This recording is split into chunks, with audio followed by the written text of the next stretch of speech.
Alright guys, so in this video we got Ragnar. This is going to be his second time walking on a hill. We're teaching him to walk off leash. So what I'm using is a long line like I always do. Again, for safety. I can step on that if the dog tries to dart off. First we want to make sure he understands the operation of the e-collar before we use it. All right, so we could not use this until we knew he understood how the concept and how it operates and the method that I'm using with him. Okay, so when he leaves my side, it's on a low stimulus. I'm going to tap that so that he understands to stay with me. Okay, come with me and stay with me.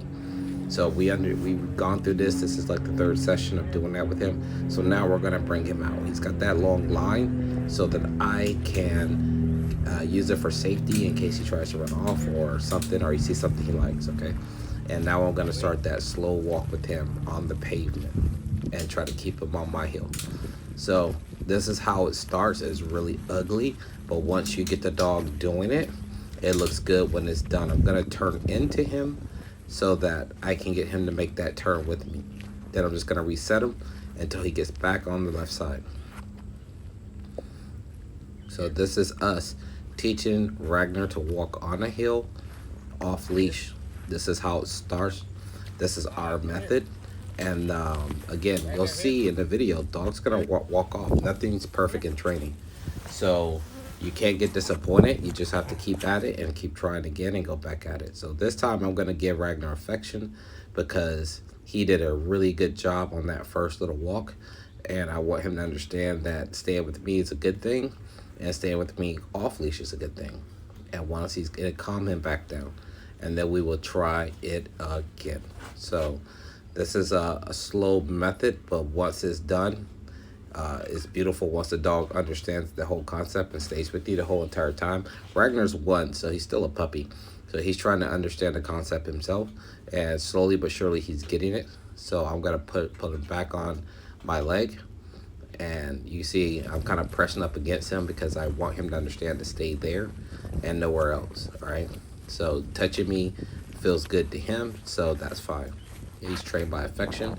So he wants to be touching me when we do this. So I have no problem with that. So once we get up here, I'm going to start to turn into him and make him make that turn. All right. I'm going to call him back to me and keep him going. He is having trouble understanding the speed. So he starts to speed up and I have to pull him back. But this is walking on a hill, teaching off leash to a dog. You see he walks off. That's how, and that's okay. That's going to happen until you get it fixed, okay? So everything starts like that. If you only see videos of dogs doing it perfect and they don't want to show you the mistakes they made or how they went to fix it, that's a problem. So we're going to show you everything, how we work with all the dogs to get them to walk that hill. And slowly but surely, he's walking it. Again, guys, this only works because he has already been trained on the mini educator on how it works and where he needs to be and how to stimulate him. If you do not know how to do that, this isn't going to work, okay? You have to understand how this works and how to do it. Again, see, I stepped on the leash and boom, I got him right back with me, okay? So I take a big step in front of him just to keep him from moving. He starts taking off, so I take off. I'm power walking with him now because he wants to power walk. So he really loves Brian. He keeps looking back at him. But I'm going to keep him on that walk, okay? As soon as he gets too far ahead, I'll pull him back. So since he kept looking at Brian, I decided to pull Brian in and make Brian walk the hill with him because he really wanted to be with Brian. And that might change the pace. And it did. As soon as he walked with Brian, he was with Brian the whole entire walk. No problem. Brian steps on the leash, brings him right back to him. Right, he crosses over to the right. I tell Brian to reset him to put him back on the left side, and he just walked that, understanding that concept. So this is how we start that process. Is really, really slow, and then once the dog gets it all the way, you'll see us walking him off leash on a hill around the block. Okay, but again, they have to understand how the stimulation works with the mini educator. If they don't understand that process, you're not going to be able to get here. Okay, so that takes time, and it's a simple process. It's not complicated. You just have to take your time and do that. So here we go.